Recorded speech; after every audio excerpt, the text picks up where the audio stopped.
Hi, Dave. Hi, Joel. How are you today? And Fine, thanks. How are you? we're happy to have Tom Holahan back with us. Hi, Tom. Hi, Joel. Hello, And David. Hello, everyone. The professors. Starring Professor David Morrison and our special guest today, Dr. Thomas R. Holahan, candidate for the Green Party nomination for Mayor of New Haven. Yes, we're lucky to have him. We're He's our political consultant. We're in the in-group, Joel, because if he gets to be mayor, we're going to get some plush job, you know? We're going to have a new City of New Haven radio show, right? Did you see him slip that dollar bill to me off the car? That was my last dollar. Speaking of money, you just had you may be having a letter to the editor in the Register regarding campaign money. What was your great new thought about that, Tom? Or do you care? Well, You know what I'm gonna do? it was really an article about the fact that I believe that during the year 2005, and actually already 2004, with the mayor gearing up for his run for governor. Mayor Oh, you DeStefano? think he's going to run? Oh, he's definitely running. He's yeah? he's declared already, Oh, yes. Oh, and he's raised $400,000. wow. Good for him. So that means progressively we will have less and less of a mayor in the next Yeah, 2 that's years. true. That's true. And if he gets elected, we'll have no mayor, That's and he true. will be replaced by the president of the Board of Aldermen, Oh, who is Jorge Perez at this point, Wonderful. yeah. from the Hill neighborhood. Hmm. Now, the letter I wrote, For how many years would that be? Till the end of his term. just till the end of the mayor's term. Which so, is what? 2000 and, Five. no, 2007. Well, I thought you said It's the a election 4-year was term? 2005. Well, that's the election for mayor. So for 1 year, he would be mayor and Oh, you running think for he's going to governor. run again, even if he runs for governor? Oh, yeah, sure. Why not? It's a good job. Wait. All right, so he thinks Ah. that DeStefano is going to run for, if he gets governor, He steps down. he steps down for mayor, and then this other person takes over till 2007, you said? Well, the election for mayor will be in 7. Yep. Yeah, okay. All right, so if you win, then he won't be able to do that. No, then I'll be mayor. You'll be mayor. And Would it still be the same person at the head of the Board of Aldermen by that time, do you think? Or could there be a change over there, too, yeah. in the meantime? Well, the mayor runs at the same time that the Board of Aldermen runs, so Oh, it depends on the composition of the board. Yeah, so whoever, that could be somebody other than the person Right. you mentioned. Yep. yeah. Absolutely. A few miscellaneous items here. Did you notice that Mayor DeStefano has instituted a new course, or forum? It's kind of like a course, a mini course, for finding out about city government. It's called the New Democracy School, and it's a 6-week initiative to open lines of communication between government officials and residents. I guess that means citizens of the city. Sounds like a good idea. Do you know about it? It meets once a week, and each one has a theme, like community and economic development is on July 27, and budget, finance, and taxes on August 3rd, and so forth and so forth. So I gather what's going to happen is that government officials will be meeting with anybody who signs up for this so-called democracy school to find out about the workings of city government. What do you think of that? Well, I did know about it. In fact, since I'm going to become mayor in a couple of years, I thought it would be important for me to take this course, so I have in fact signed up for the course. Excellent. My suspicion is that we will hear about city government as it appears, rather than as it really is. And that's the way it always philosophers is. do distinguish between That's appearance the way and it always reality, is, don't though. they, Tom? That's right. And they will try to make the weaker argument appear the stronger. I expect it will be a lecture course rather than a discussion course, but I'm not sure. Well, you will report to us about. Well, look, Negotiate. so this could be seen as an extension of the democracy school, right? People can tune into our program, the professors, and get the lowdown on what's been happening in the Right, Haven's tough. democracy school, Well, I think sooner complete with commentary. sooner or later this program is going to have morph into a new title. It's going to be called The Politicians. The politicals. The Snakes in the grass. Careful, Snakes. Michael Moore might make a movie about this radio program Really? if we go too far. Yeah. So did you went and saw the Well, you movie? know, William Blake said Yeah, go ahead. that in one of his proverbs of heaven and hell, he said, too much or not enough. Too much for not enough? Or not enough. Or not enough. Oh. Now, you know logically what that works out to in terms of implication and, you know, conjunction and disjunction. Yeah, poetry. Right? Not logic at all. Too much or not enough. Could you kind of give us a little more context there?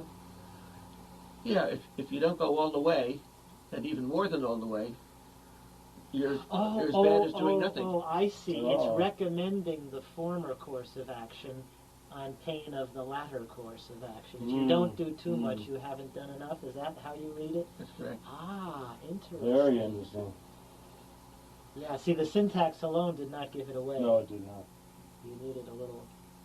Well, it's like a joke. If you have to tell a joke, it's a no good joke. Right. You have to explain the joke. Oh, But this was part of a poem, right? Well, no, it was a series of proverbs. Short, pithy I statements see. that are supposedly true, like, you know, like the wolf and the grapes. No, I don't know what's that. It's one of Aesop's fables. You know, the grapes were too high for the wolf to reach. So the wolf goes off and said, well, they're probably sour grapes anyway. And hence the expression. I think so. Probably. That's interesting. Wow. No, but that's nice with the way that you had to think about that phrase. So, see, now there's a case where thinking about it enhanced its meaning. You know, if you Yes. have to think about a joke, probably it's not going to be funny in the end. But there it was quite enlightening to think about that phrase, which on the face of it was ambiguous, or might even, the meaning might just have been completely obscure. But then you ponder it a few moments and suddenly realize, oh yes, that is very meaningful and pithy. It's like the old story about the Greek man who says, all Greeks are liars. Mm-hmm. The Cretan. All Cretans. Right. From Crete. Yeah, that's interesting. Yeah. Well, you know, we had our phase of Polish jokes and things like that. You know, it's some stupid thing gets started, right? And then... Well, must be going on a long time. Did you know we just got a puppy in our house? It's a border collie, and the border collie breed is alleged to be so smart that we have a border collie joke. Like, how many border collies does it take to screw in a light bulb? And the answer is, of course, one. And then the border collie will go further and rewire your whole house. See, too much or not enough. Yeah. By the way, speaking of animals in your house, you were talking about termites in your house the last time. Just how much damage did they do?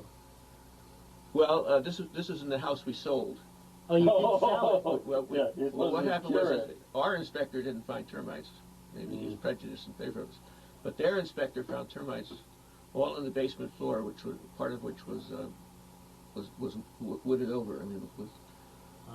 So then we went out to a contractor to find out how to eliminate these.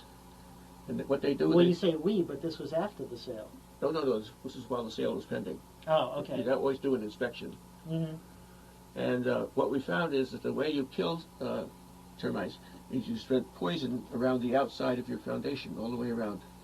No, you don't do that. Yeah, no, but I was wondering about the damage that had been done. Did the sale go through in the end? Yeah, well, we negotiated the deal. We determined that to eliminate it would cost $12,000. So we agreed with them that we would pay $6,000 and they would pay $6,000. You got off easy. Because I know somebody who just bought a house, and they discovered when it was too late that it had been completely overrun by termites, and they actually had to rebuild it from the ground up. Wow. $200,000 they weren't planning on spending. And there was no recourse?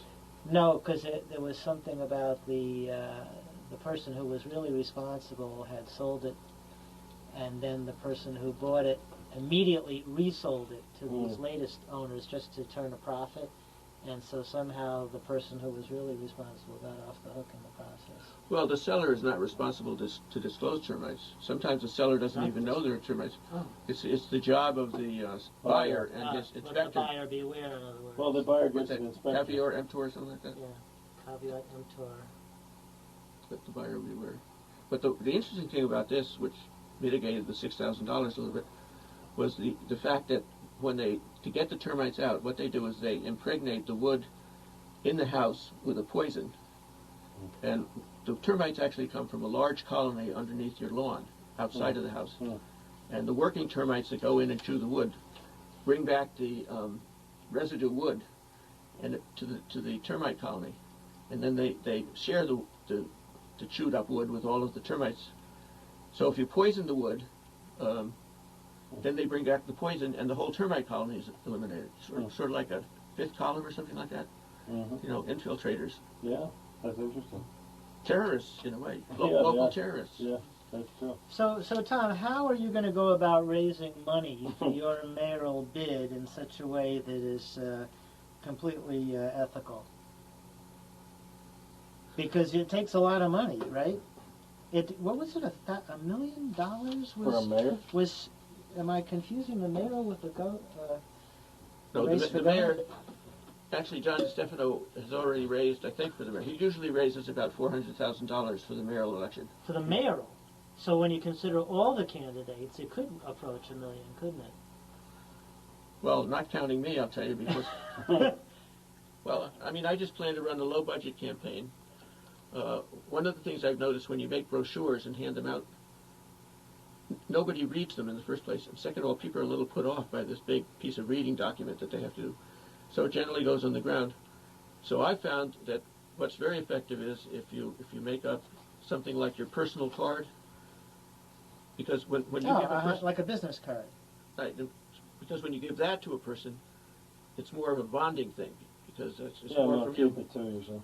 So I'm just going to make up thousands of business cards. That's a good idea. Here, it said, I'm reading this from a Register article from May. It said, during the 2001 New Haven mayoral campaign, more than $1 million was spent in a Democratic primary and subsequent election, and was the impetus to enact some kind of limit on future campaigns, an effort supported by DeStefano. So even in little old New Haven, the combined cost of running for office for mayor can be over $1 million.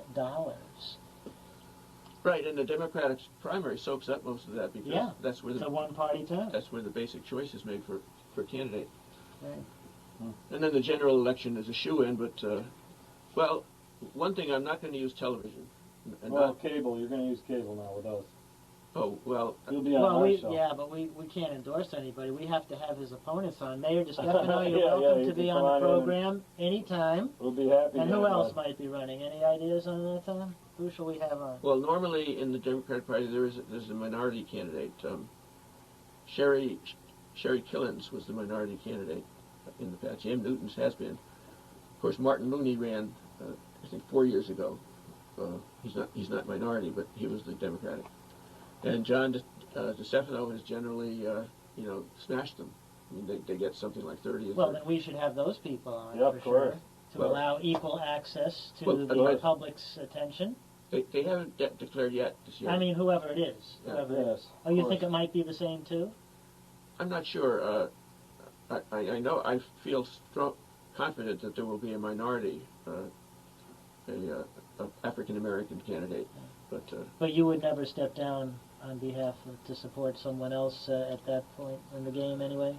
Well, it's a question that's come to my mind. If an African American wins the primary, and demonstrates to me that he or she would be a capable mayor, and basically kind of liberal in ideals, I would strongly consider stepping down. My approach is that I think the city needs to be changed around in a new direction, and if I feel that another person who perhaps has a better chance than me to win, will do that. And I think the city has to be run without, I wouldn't say corruption, but has to be run more openly. I think too much what the city does now is somewhat behind the scenes. Now, a mayor has a need, certainly, to do some things behind the scenes. I mean, he has to make decisions and launch programs, and they're, and the mayor has to retain the power to sort of keep things rolling, which is part of his job. He has to enact the laws. He has to enact the programs that the Board of Aldermen approves. But I would prefer a much more open government. For example, take the budget process. If you don't mind my monopolizing the time. Go here. for it. The normal way of doing a budget in a city is to start with last year's budget, and if you don't have enough money or you don't want to raise taxes, generally what you do is you pare down that budget. You drop some positions and you eliminate some programs. Now it's been said that that kind of budgeting is a little bit like trying to change your Cadillac into a Volkswagen by chopping off this side or that side or the front or the back. And also, since you're basically stuck essentially with last year's program, you can't chop too much because the city services will go way downhill. It usually involves some kind of increase in the expenses of the city, and then if your revenues don't go up, then there you go with the tax increase. It's all very simple, isn't it? Well, In yeah. broad brush. Yeah. Well, it is actually. Yeah. The city depends on what's called its grand list, which is the sum total of all of its properties, landscape properties, and what's called personal properties, which for businesses would be machinery or desks or things like that. And that grand list in the last year or two has gone down by $100 million. So you're caught in a double bind. It's possible that your revenues are going down and your expenses are going up. And it's basically the same as a household budget. And also you have to keep track of your expenditures and balance your book every now and then. So now my approach is, and I've learned this from a book called Financing Government by a guy named John Osborne, is you don't start with last year's budget. And the other problem with last year's budget, of course, is that the mayor creates a budget that basically is a result of complicated departmental proposals and paring down and adjusting. So it's a fairly finished and sophisticated document by the time it gets to the body that must approve it, which is the Board of Aldermen. Now, the city government has, several thousand employees to make up this budget. I mean, it goes from the departments up to the department heads, up to the coordinators, and then there's a sort of a finance department and the Board of Aldermen have, they have an office with about 8 people in it, and they're supposed to evaluate this budget and vote on it to approve it. Well, the Board of Aldermen has not the staff nor the capability of reviewing the budget thoroughly. A couple of aldermen told me that they tried to read the whole budget and were constantly falling asleep and couldn't get a sense of what it was all about. So that at the end, the Board of Aldermen pretty much has no choice except to enact it. This year, for the first time ever, it's a wonderful Board of Aldermen. A group of aldermen combed through parts of the budget and were able to eliminate the mayor's proposed tax increase, which was 1.5 mils, which is equivalent, I think, to about I'm not sure exactly, but it's about $20 million in expenditures. And they cut half a million out. Now, the way I would propose to do it is that you don't end with, and then the public comes along and the public rants and raves, at least it did when I was an alderman. This year it was very disappointing. There was about 20 people at the final budget hearing for the public. And they made, pleading for not to raise taxes because they couldn't afford it. But there were only about 8 people who testified. In my day, there was hundreds and hundreds of people, and it was a raucous crowd, and they were yelling and screaming at the budget, at the things that were being cut out. Of course, in either case, it didn't make any difference because the Board of Aldermen, which was holding the hearings, and then would vote on it, and they would have no choice but to vote the thing in because what was their alternative? Yeah. They couldn't have, in the amendments, this year the amendments were substantial. Now what I would do is I would reverse the process. I would start with the public and end with the mayor, not start with the mayor and end with the public. So what I would have is I would have a large number of public hearings, public discussions by anyone who wanted to have a public discussion. Businesses, departments, the Board of Aldermen, commissions, anybody who wanted to have a public hearing could. With nonprofit organizations. And what they would be basically doing is coming up with priorities for what the city should be spending its money on, what the public really wanted and demanded. And then what would happen is that we would put these priorities on a gigantic questionnaire. I mean, we would organize the priorities to a certain extent, combine them, repair them, so it wasn't like a several thousand-page document. And then we would hopefully disperse this questionnaire to all the voters in the city. And of course, you'd have to be a voter and identify yourself to all this.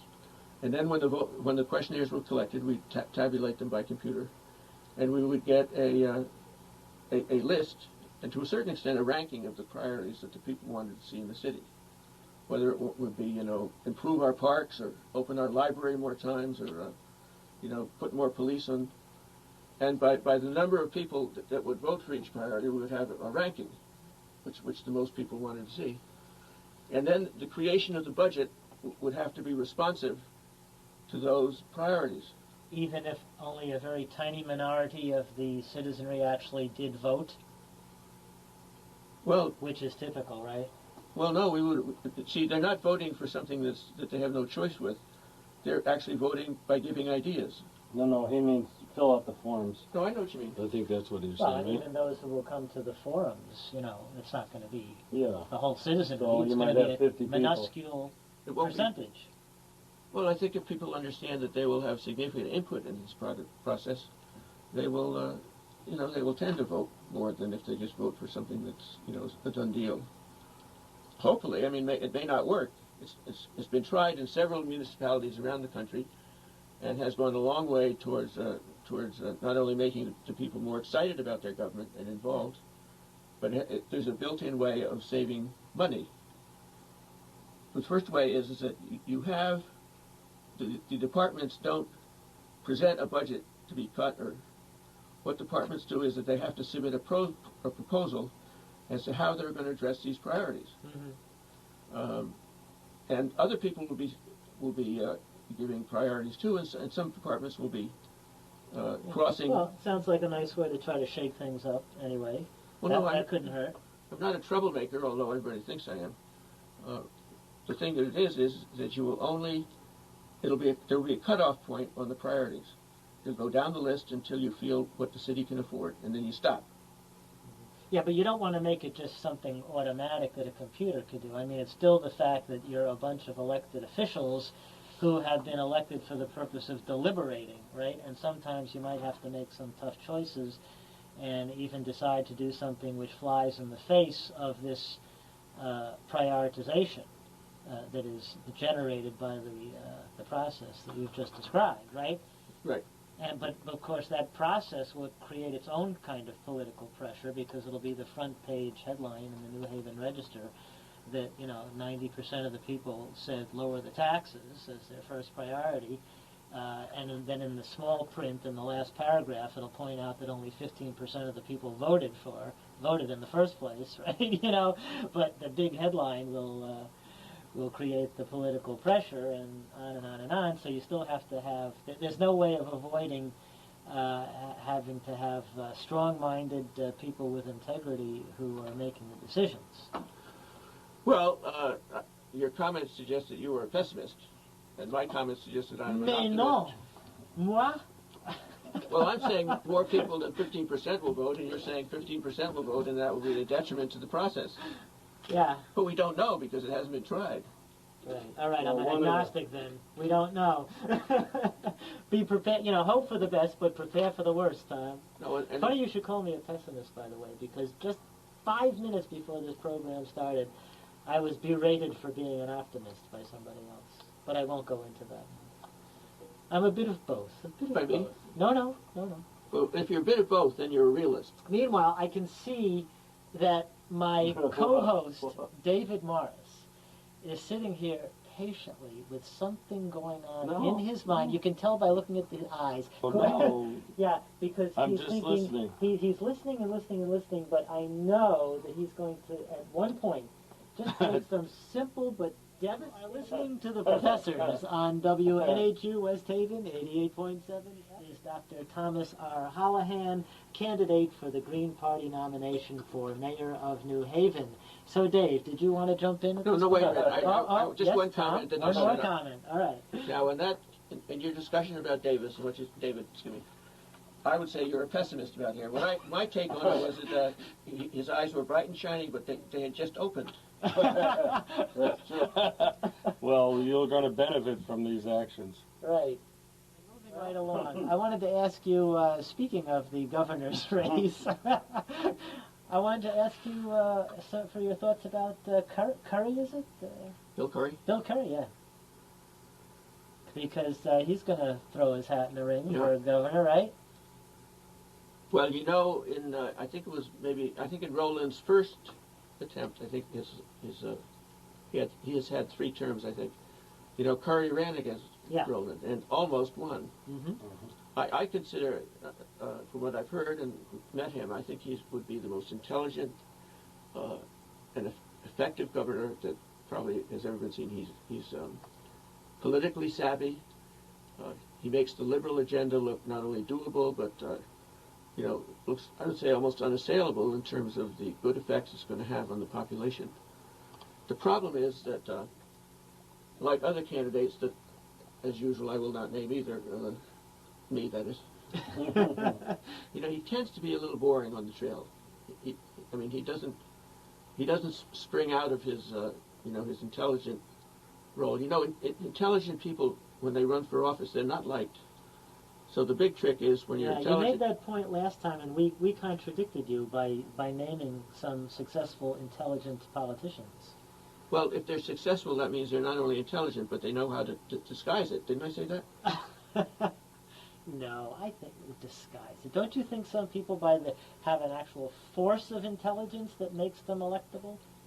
Intelligence has no force because intelligence is modest and humble and is open to other people's points of view. That can't be attractive. And as a politician, no. You've got to yell and scream and put your point of view out strongly. People have to know that you're confident, that you're in charge of things. Yeah. I'll tell you about intelligence, quite honestly. I saw Ralph Nader give his acceptance speech one time or other, maybe 4 years ago, I can't remember. And I was appalled. First of all, I think Nader, wonderful as his ideas are, which I think they are wonderful, is number one, boring as a speaker. I was bored by his speech. And secondly, the great sin that I saw him is when his supporters were applauding a point, he went like this. He waved his hand at them as if to make them shut up. Not after 10 minutes, where there's so much applause. He didn't want applause at all, as far as I could tell. No, that's only one. That was only from one experience. But and so the solution, is there a solution to this? I mean, are you going to be able to disguise your intelligence? Not if you keep showing up on this program, you know. We're going to have to dumb you down. That's right, Tom. We'll give you a dumb-down course. Well, we could have a dumb-down course so that people have to dumb themselves down to survive. I think that's in every aspect of life. That's true. I don't think you can be. I would say there's so much intelligence running around this show that would count to my detriment. People would hear me being. Yeah, I'm contradicting myself, aren't I? Because I said you were fired for being so unintelligent in a previous program. Tom, you have to dumb yourself down. Hard thing to dumb yourself down. It's hard to dumb yourself down while you're still intelligent. It is hard. Yeah. That's why most intelligent people end up driving. No, it's very difficult for intelligent people to survive. Well, what's the because they don't want better rights than people. Presidents. Right? No, it's just tough. Plato's solution was what? The philosopher king, but he didn't quite say how to become the king. If The you're golden a philosopher. man or something. The golden. Or if you're a king, to become a philosopher. Right? Maybe is that the better route to like Confucius and Plato and so forth and Aristotle, to become the advisor to the person who already has the savvy for gaining political power. Yeah, but remember in the Middle Ages, in the court of these princes and kings, the only person who could really tell the truth, the jester, and was tolerated, was the jester, the clown. Oh yeah, I thought of that as being the official role of the philosopher. You'd have to call yourself the fool. Yeah.